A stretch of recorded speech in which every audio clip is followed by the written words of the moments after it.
Welcome to the 6th Online Iconography Conference, and I'm happy to present you the participants. On my screen, on my right, I see Professor George Kordis. On my left, I see Mihai Coman. Below, on this side, well, with the green background, I see Father Mitrovic, and on the other side is Father Silouan. Let's begin. The last time we had a specific, very special discussion about the means of iconography, and I hope today we may continue, but yet there are certain possibilities to shift the focus, because sometimes we may discuss the visual means, but sometimes we may also discuss how iconography is shaped in our world, how we present it to others or how others present it to us. And I'd like to suggest first Professor George Kordis to say some words on behalf of Society of Community of Iconographers. What would be the most interesting or special views in this particular case? George? Well, I was thinking. I told you before that I was thinking that today is in talking about iconography. We talk a lot about the role of iconographer, and basically that was never happened in the past, and never. There is not one just reference on this topic, never. And today we take that for granted. We think that it's quite normal to talk about the iconographer as we talk about the artist.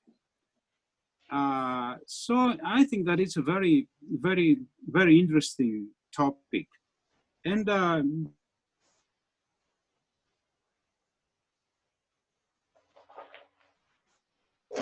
believe that influences our view to iconography, because talking about the person who creates the icon, basically we're losing the main role of the icon, which is the function of icon. And let me tell you something which is, I think it's very interesting, that in Greek language the word function is liturgia. As is divine liturgy, we use it's the same word. It's not function, it's liturgia. And liturgia is a composed word from work and people. It's the work of people. So it's a ministry. It's a ministry. It's a ministry. Yeah, it's a ministry, and it's something that has to do with that unites people, something that all people together do, and that works towards this direction. So function is not something mechanical. It's something that it's very much related to community. It's very extremely important. So when we talk about the person who creates the icon, we're talking for an individual, and we interpret actually the icon individually, but the icon is something beyond that. So I don't know. I have this I don't know idea. What do you think? I would like to start just with few thoughts on this subject. First, we have anyhow to take care about the distance in ages. Simply the view on the role of the artist has changed radically, not only from Middle Ages towards the Renaissance and further, but it changed from antiquity, from before Middle Ages. Simply the role of artists in society has radically changed. And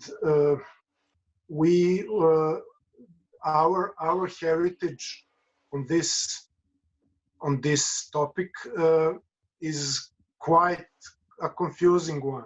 You know, at the beginning of 20th century, artists have been considered to be a kind of prophetic persons, very, very important, you know, almost took a kind of priestly role in the society, because, you know, as we all know, at the beginning of the 20th century, the radical disappointment in church and religion has struck our world. So I don't know, artists have came there as some very important persons to almost to take place of priests.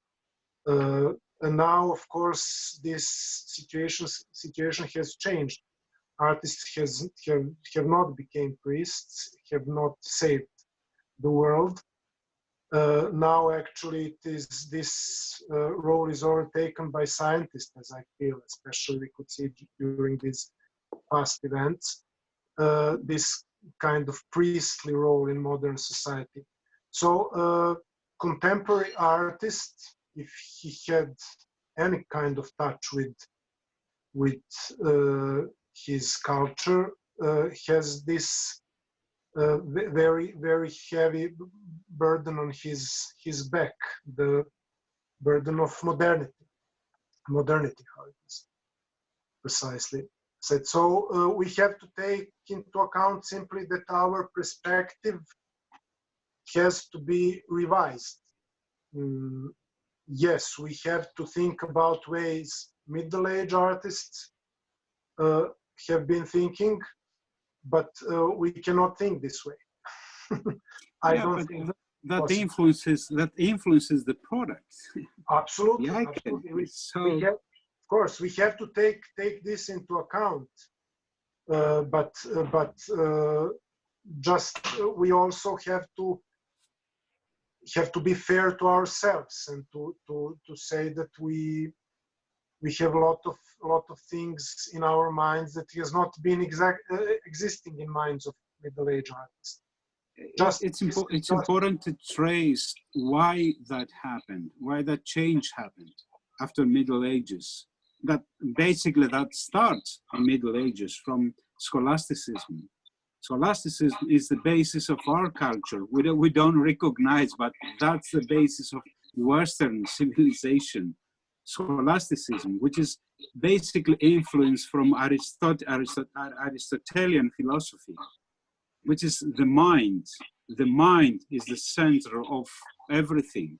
That's scholasticism, and that's the basis for the development of this new theory about the role of the artist in the action, and basically that had changed a lot the whole world, it's intellectual and spiritual world in Renaissance, and after that, you know, in Romanticism and Modernism. And I think that it's the same situation has never changed. That never changed. But can we think on the iconographer same way? No, I agree with you. We can't. That's an issue. That's an issue. I think that we cannot. We have to think in a different way, and we have to find which is our role as iconographers. Otherwise, we're losing everything. Because if we believe that authenticity of the icon is dependent on us, that's a huge issue, a very big issue. And very today, this is what we believe. This is what we believe today, that the iconographer, his spirituality, I don't know, whatever, this is what produces an authentic icon, a good icon, which is partly right, but not basically right. It's something beyond, should be beyond. It's like a sacrament. The authenticity of Holy Eucharist is not dependent on the spirituality of the priests. That would be a disaster. That would be a disaster. And it's condemned. Such notion has condemned in church life. So we cannot say that authenticity of the icon is dependent on spirituality of iconographer. That's Very insane. problematic. It's very It is. problematic. Here It is. we reached last year. There was a conference, a national conference of iconographers, and openly some of the iconographers brought into discussion exactly this item, this problem, and they suggested that we should have a hierarchy in order to make the iconographer as a not as much as a priest, but at least as a deacon, you know, Priest, yes. in order to the icons to be authentic and working, which is a huge problem. Yeah, because, it is. So it's a very actual problem. It issue. Is. And yes, Father, yes. I agree with what you're saying. There is, I think, two poles. One is the excessive individualism.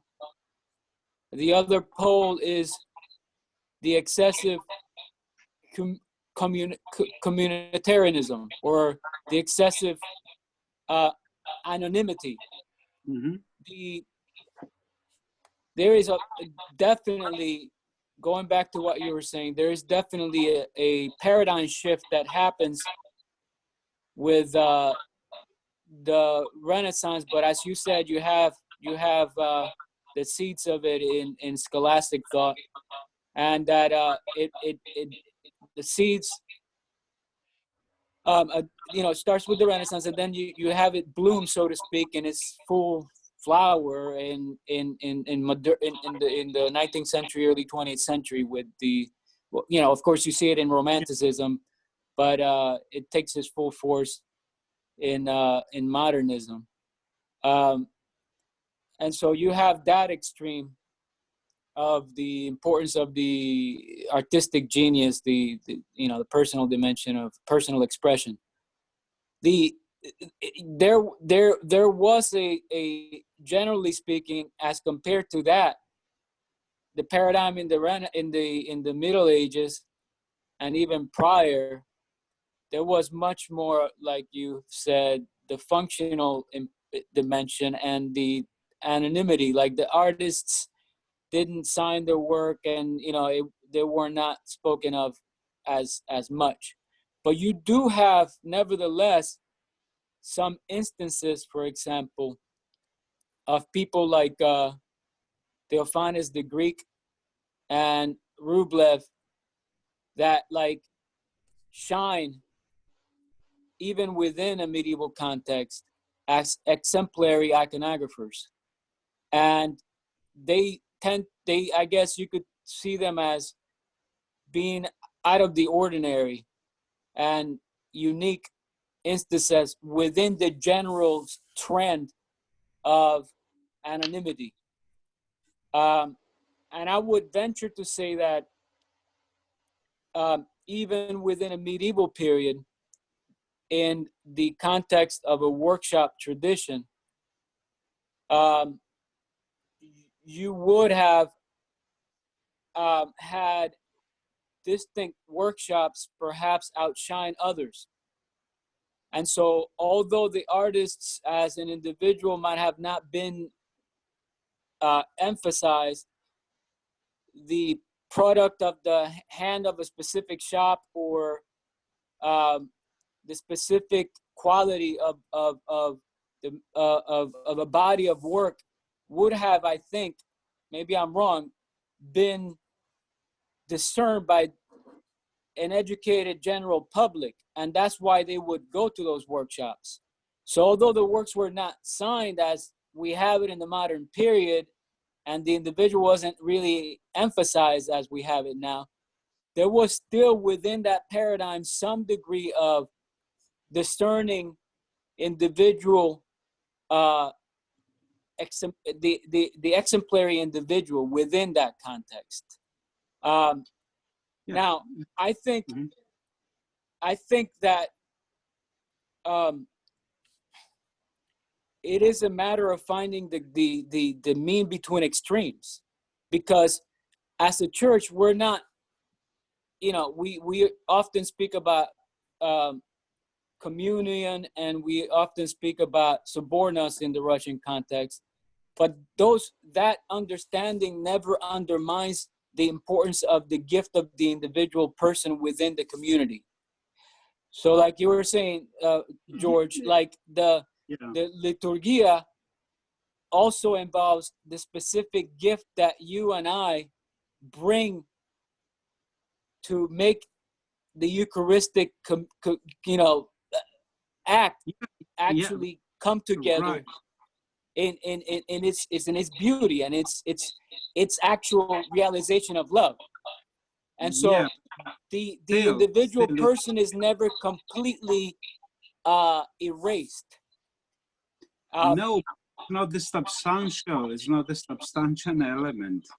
Definitely, it's very, very important. But even if the person of a priest, for example, for every other person in a community, is extremely important. It's not this factor that I would say that gives the Holy Eucharist. That's the thing. That's the thing. There is a dimension that happens in spite of any one of us. Exactly. But we have to, that's why I'm talking about it. It's a very subtle issue. We have to define exactly what is the roles. Otherwise, we are losing something which is extremely, extremely important. In Middle Ages, as you said, definitely we have signed icons. We know we have names of iconographers in Byzantium from 9th century. Have names. They used to sign some of them, but it's not the issue. The issue is that the painting was pretty close to what Paul Cézanne used to say. The art was more objective. It's not subjective. That's the issue. Even in the case of Rublev or Theophanes Greek or the Panselinos of any other famous iconographer, their work was not the product of their individuality. The art was objective, rendered in a personal way, in a personal mode. That's extremely important.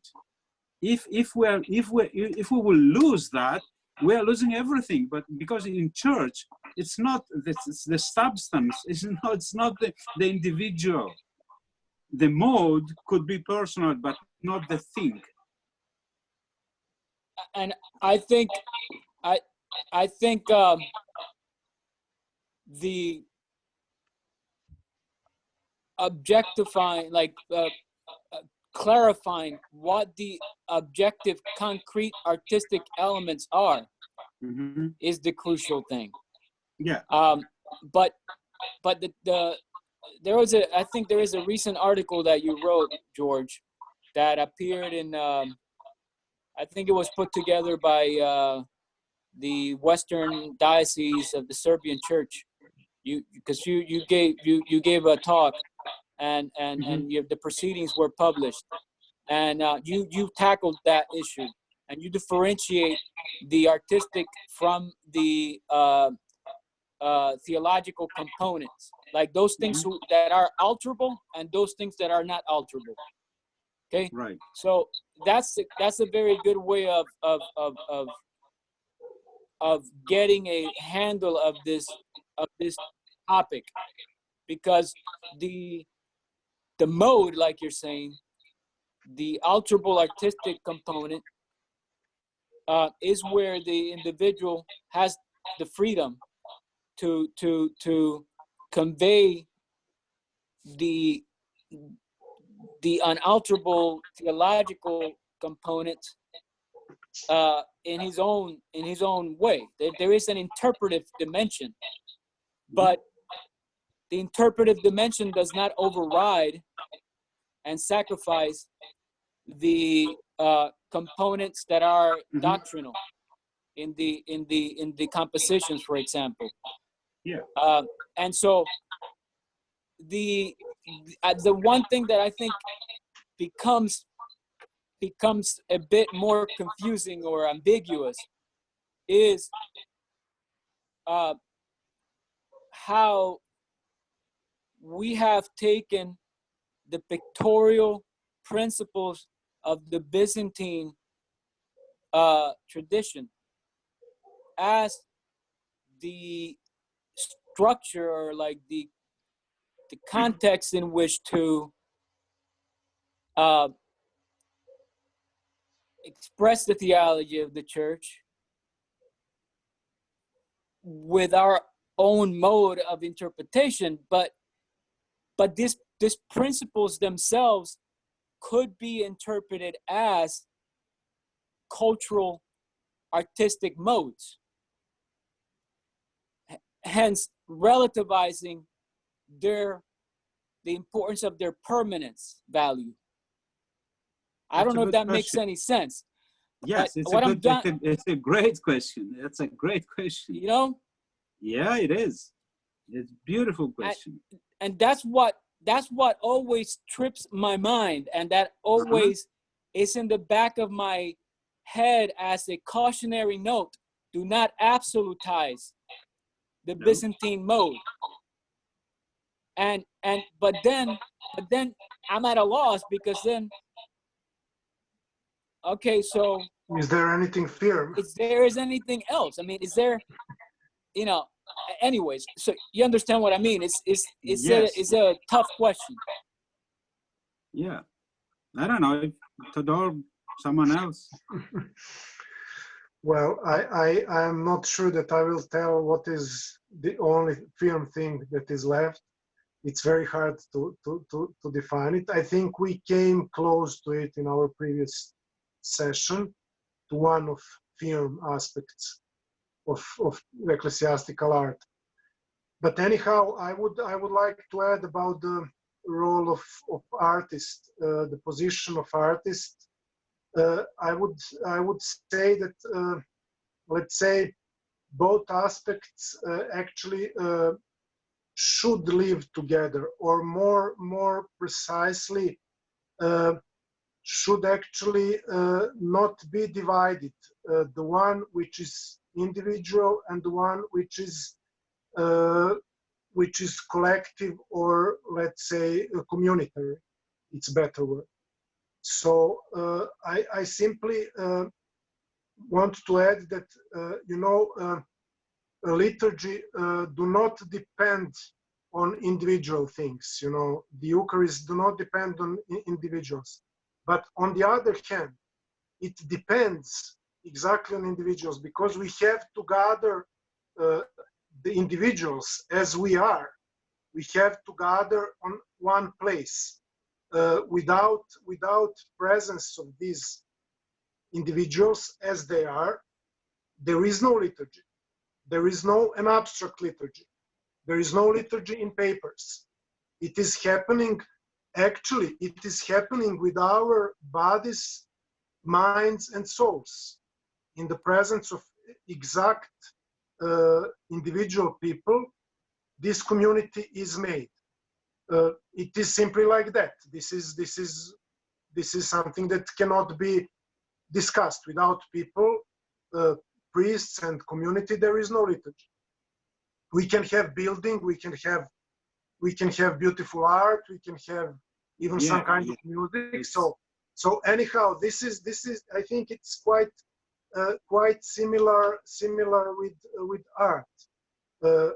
We have to have this basic thing that is not individual, but this happens only through individuals, through exact concrete people, through real people. This is, I think, what artists should take care about both aspects. This simply.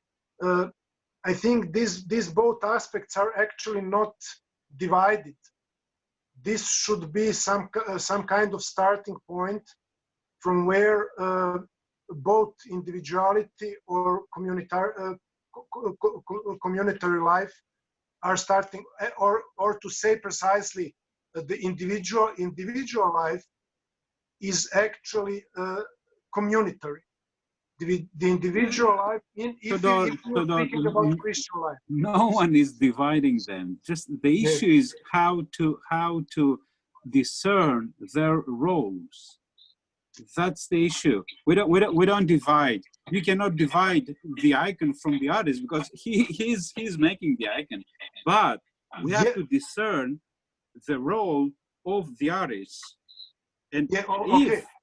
Let me tell you, we are not dividing it here, but generally it is divided. You know, generally it is considered that artist's personality is actually absolutely not important, because you get the let's say the final the highest achievement of iconography is of contemporary iconography is considered to be impersonality, and to have or to be more precise, not to have any difference.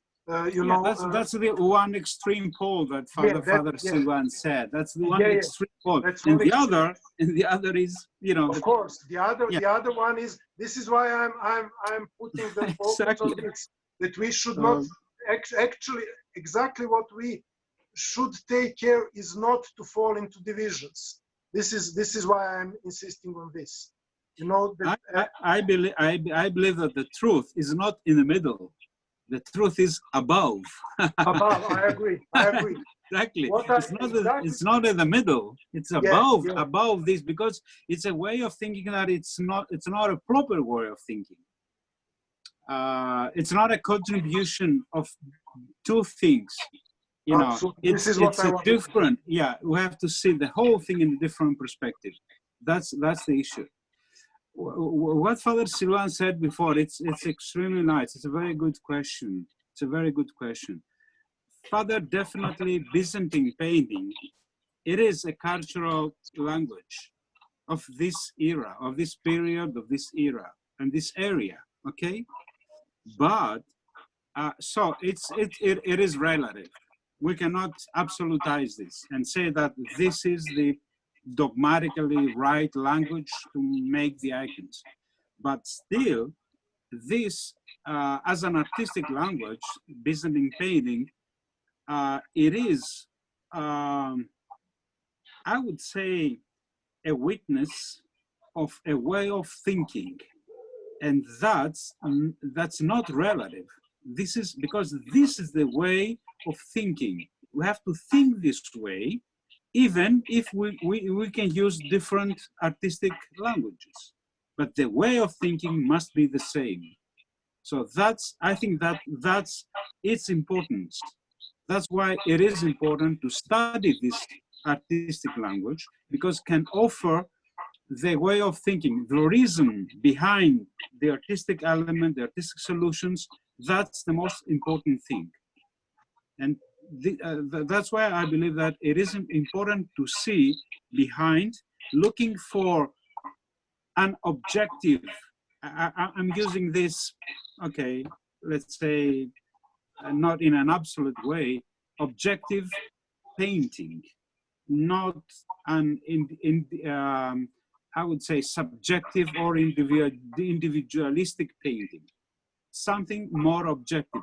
The way Cézanne was thinking on painting, that the painting is not the painter, cannot the quality or the authenticity of a painting dependent on the talent of the artist. No, there are principles that are beyond the artist, that we use the principles in a personal way, but these principles are beyond us.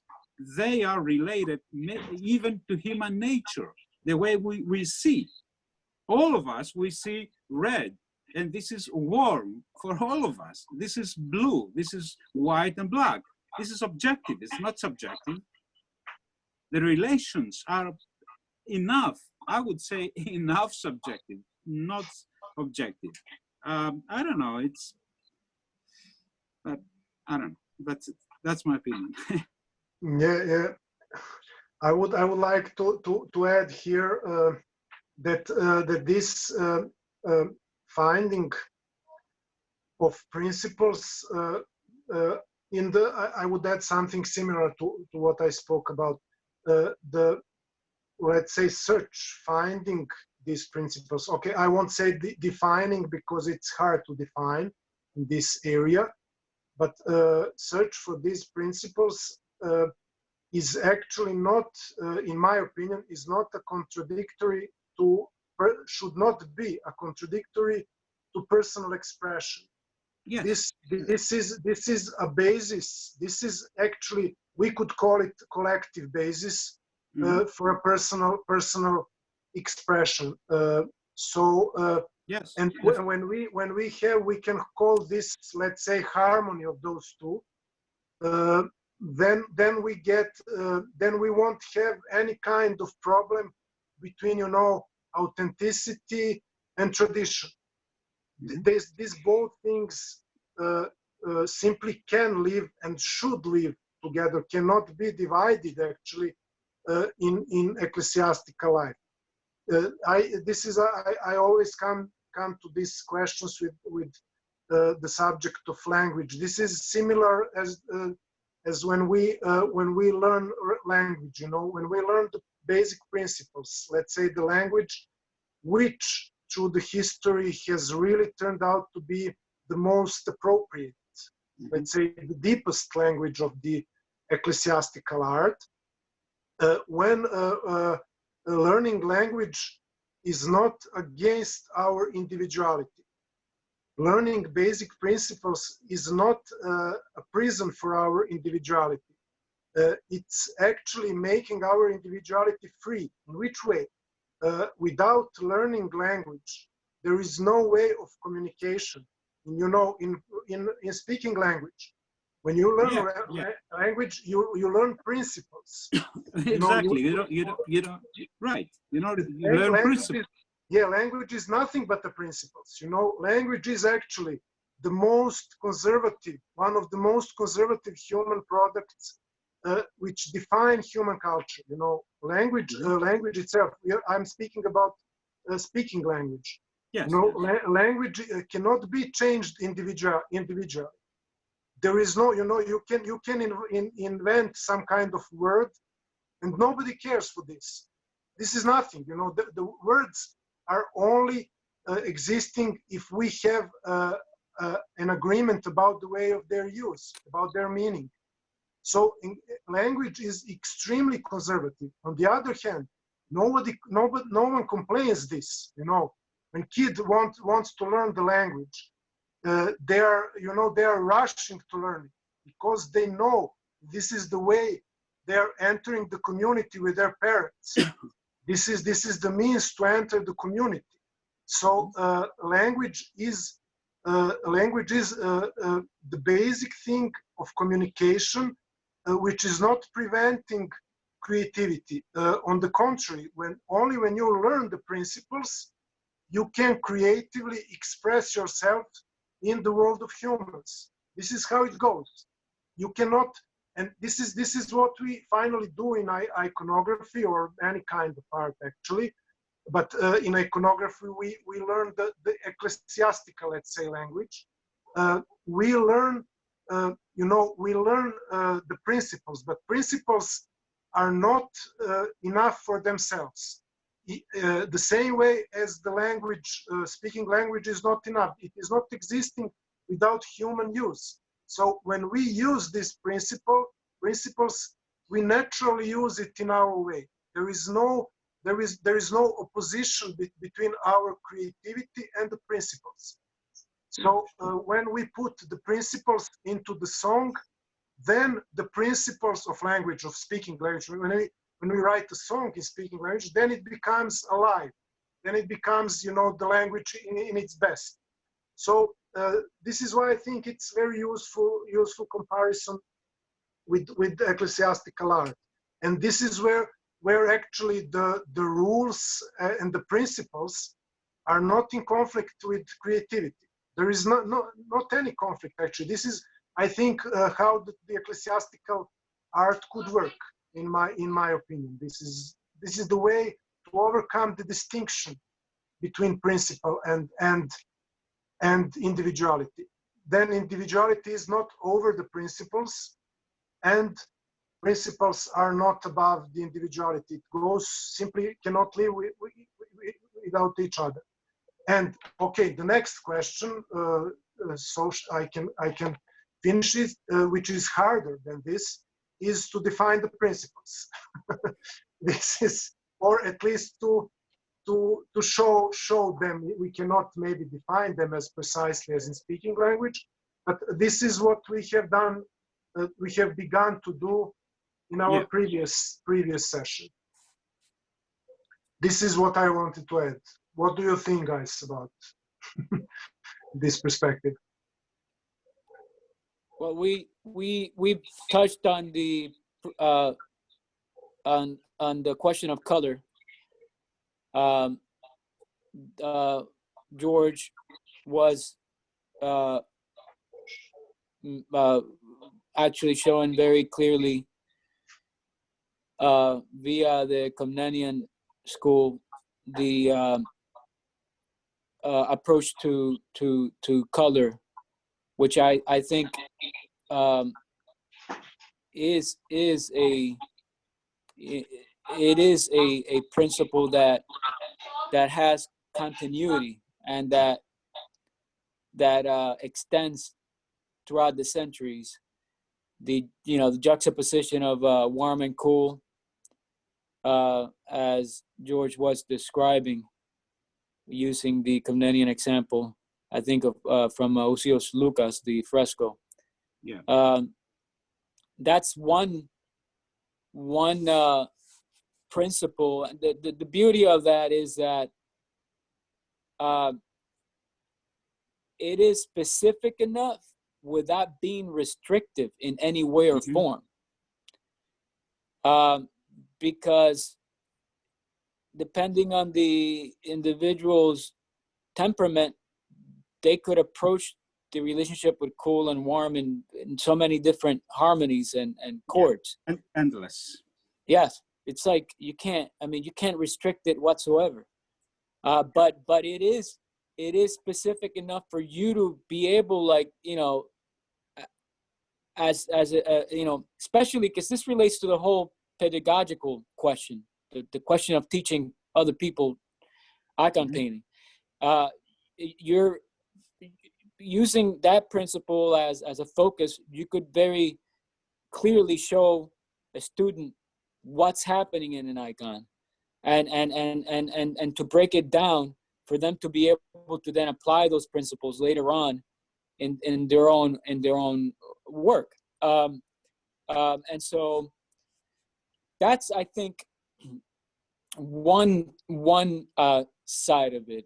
Another side of it, as we touched on in the beginning of the conversation, was the immense question of line and the principles as to how line is treated, how it is fragmented or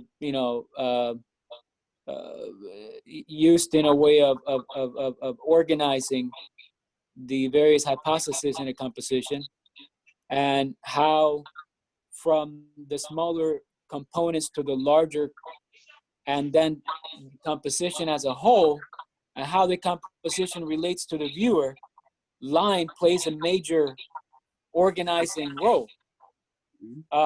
That's another dimension. Another dimension is the treatment of organizing space. How? Yeah, let's don't move to so far. Let's not move. Not yet. That's fine. I would like to go back a bit and talk about the line as color. The line as color, which is extremely nice. Let me show you. Let me show you an example. Okay, good. Just to see an icon, and let me explain more. Let me show you. Okay, let's say this. You see, it's always a communion work, It's from Cyprus. It's classic Komnenian work. It's Cyprus, the Virgin of Arachos. It's a beautiful official monument of Komnenian period. Definitely masters from Constantinople. And this is the head of Pantocrator in the church. It's a masterpiece. The whole church is a masterpiece. It's a so beautiful thing. So when I'm saying that the line is also color, that means that in this flat, actually, it's basically flat thing, and you can see the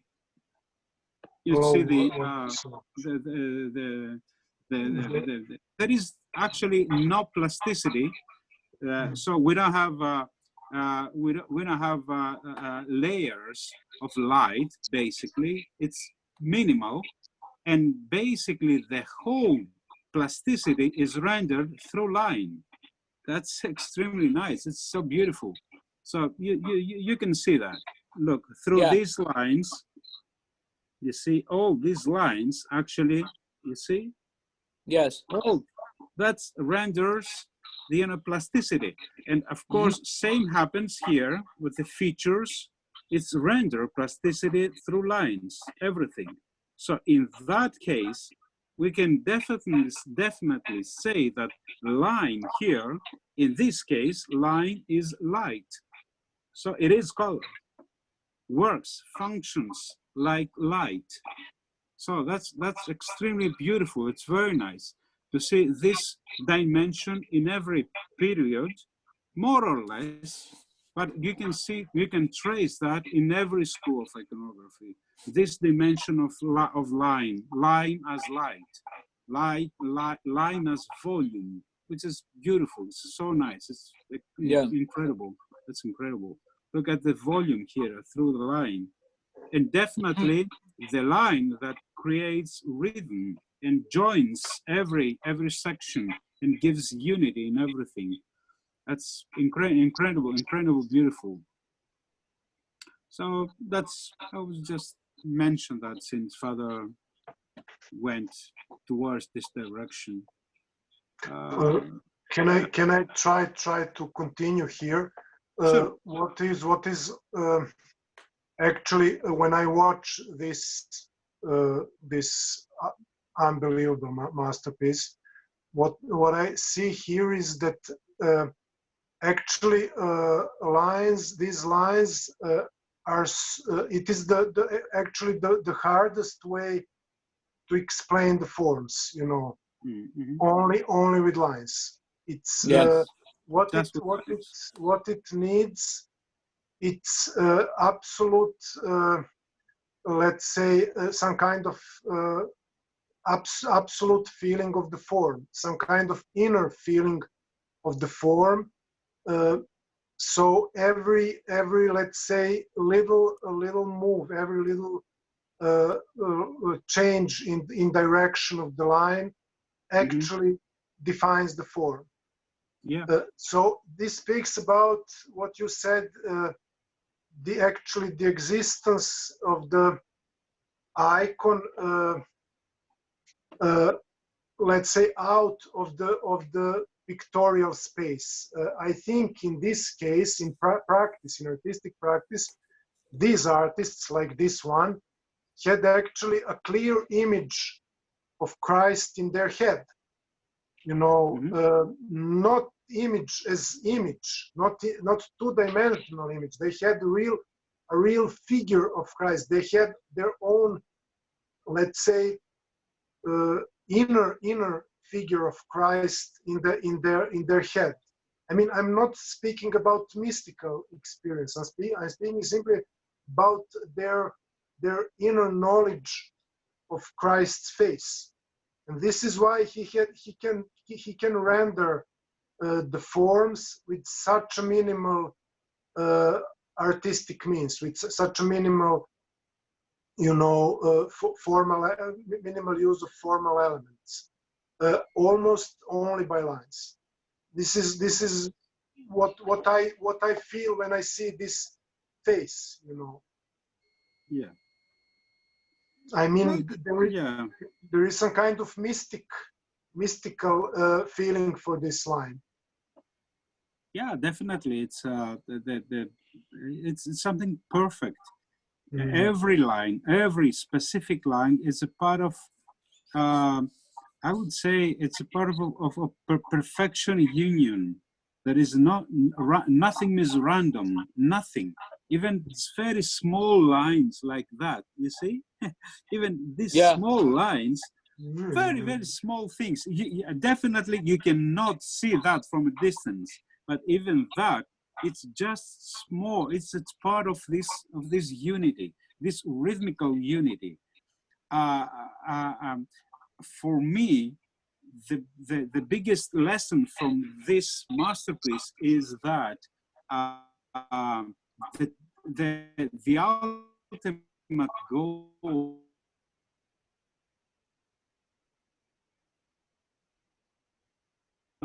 of artists, especially it's drawing. Basically, it is drawing. So with just single lines, you can achieve this sense of unity. You see this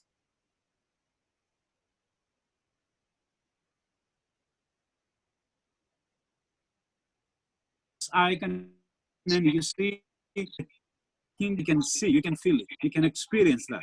That's perfection. That's a real masterpiece. That's incredible thing. And definitely behind that, there is of course an artist, who is very talented, definitely. But I think that it's a whole experience it's a church experience. It's the experience of the era, because Todor, this is not personal, right? This is a school. Many iconographers in this era were working this way. Bit different, but same concept. So that's beautiful. These are actually what is special. What you say exactly. Actually, the centuries of artistic experience are speaking through one artist. This is what makes such a density. This is what, as you said, knowing the principles makes. You know, this is we are not painting only by ourselves, but actually, okay, I'm not speaking about myself. I'm speaking about this master.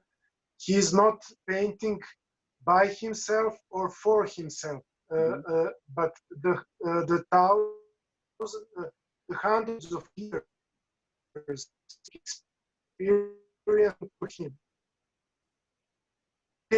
That's important to know. This is an attempt. It is an attempt. We're thinking today for the iconographers of the past as just like masters who did just perfect things. Can I show you two images? Just two more images. I would like to share that, which is very beautiful. Look at this. Where are photos? Okay, look. The first is from it's from Sopochany, Todor, and it is this one. All right, it's from Dormition. It's Sopochany.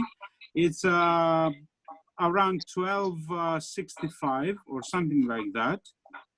And actually, it is a transitional painting from Comnenian to Paleologian. And if you can see, forms here are not perfect. They are not perfect. Look at this. Look at this. There is no perfection here.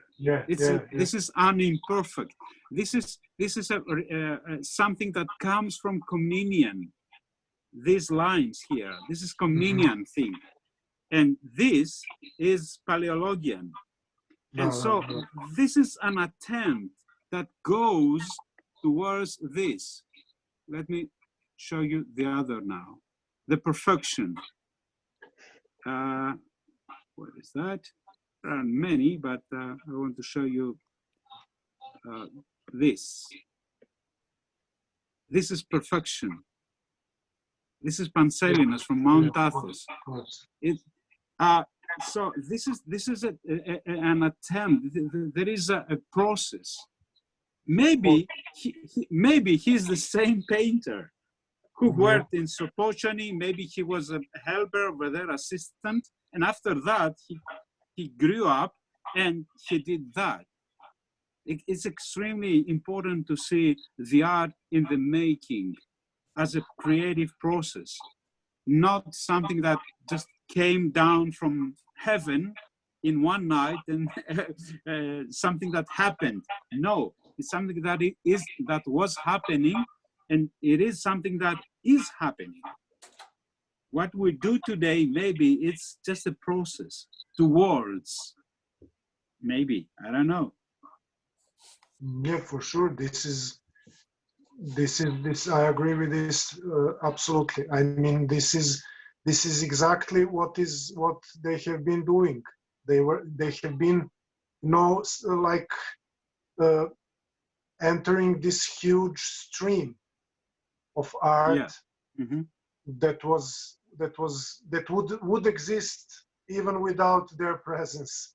This is the difference actually, which makes this Middle Age artist. Yeah, this is where anyhow. Yet, what I would add for this piece from Sopochany, yet although he is searching for forms, definitely. Let me go back again to Sopochany. We can actually see somehow, in some way, as if he's suffering. As if he's having trouble, to solve the problem of the form in a new way, as a searcher, is exactly you said. Though he is definitely a great artist, and this is where it is important. His, let's say, artistic, I would say now, individuality, or his personal artistic strength. Though he was having troubles with forms, he have made one of the greatest images of all the time. Yes, this is of course. famous Dormition is great. So he had, and this is actually when art starts. The strength of his, let's say, inner vision, or how we can call this, his let's say his artistic energy. We can call this even expression. Is overcoming the troubles. He's doing this by purely artistic means. This is where actually we can see that principles are not maybe perfectly organized, but the poet is so strong that he, let's say, flies even with let's say less clear language. He have not maybe such a precise language developed, but he has artistic, let's call it vision, or deepness, however. That's another issue. We didn't try to evaluate. Yeah, but I like this. That's another issue. I was just talking about the art as a process, as a making. It is basic. It's very extremely to understand that. People today think, only with perfections. No, that there is nothing such that in life, and of course in artistic life. Of course, it's an attempt. But master, if it is attempt, it is not.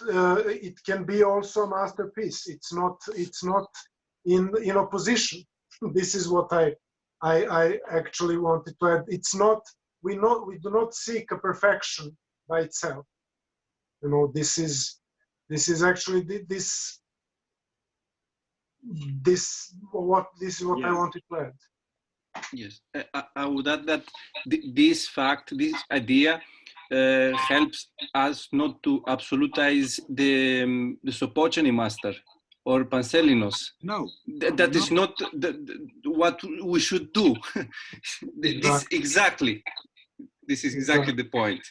And this explains why it's a process, and the process should continue. Based on what they did, we Exactly. have to do a step if we can. And just try. Exactly.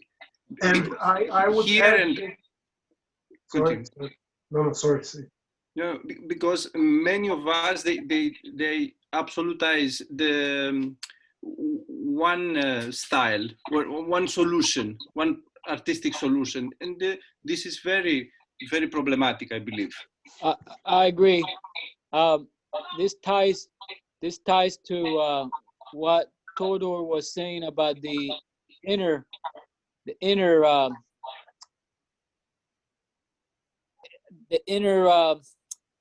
for lack of a better way of putting it, participation with the tradition. What I mean by that is that I think George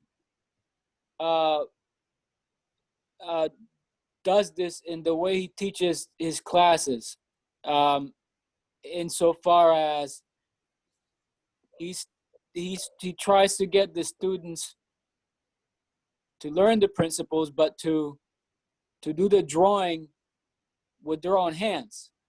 Even though it might come out imperfect, it's still them inhabiting the principle, so to speak. Like they're stepping into the course of the tradition. They're entering the mind of the tradition in order for them to find their way in the creative act of actually doing the icon, rather than taking an absolutized type and duplicating it by tracing it and then putting the colors in as like paint by number. And I think that's a very important dimension that I think needs to be emphasized, that perhaps could be misinterpreted as turning it into some kind of like modern self-expression, which is not.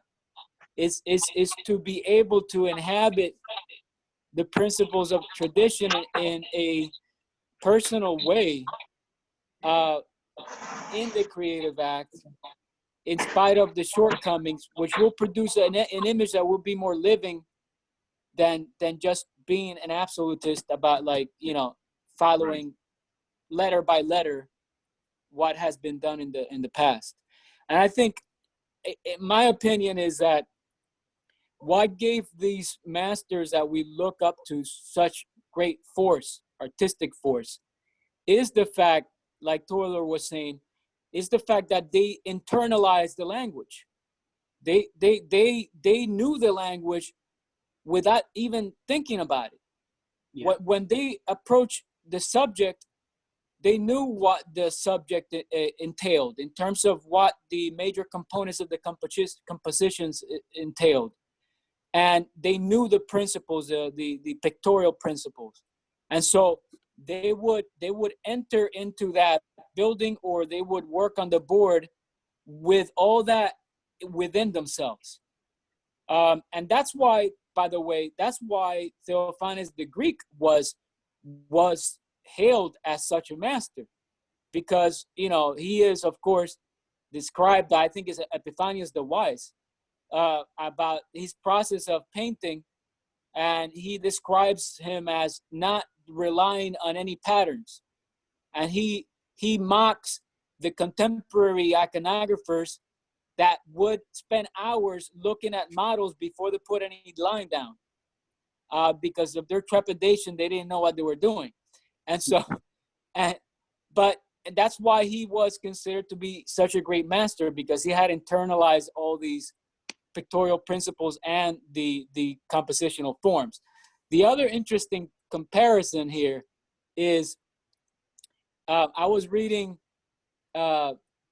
St. John of the Ladder recently, and his letter on the shepherd, in the last letter after he goes through the various steps of the ladder, and he's writing this to another abbot about how to shepherd the flock of the monastery. But he says that the teacher should speak from his own experience and not to bottle up information from books before he speaks. And he compares that, which is an interesting example, to those painters who look at the compositions of other masters Really? to work on his own composition. He says, no, a great painter is a painter who works from his own heart and creates the icon from his own experience. That's I great. read that. I was like, oh my goodness, this is like I'll check amazing. that now. Wow, that's great information. Really nice. So very good, Father. Very good. Thank you, Philip. What do you think? It's I think it's time to stop for today. Yes, and especially with that quotation from Father Silouan and from yes, from the church fathers, that just is the best.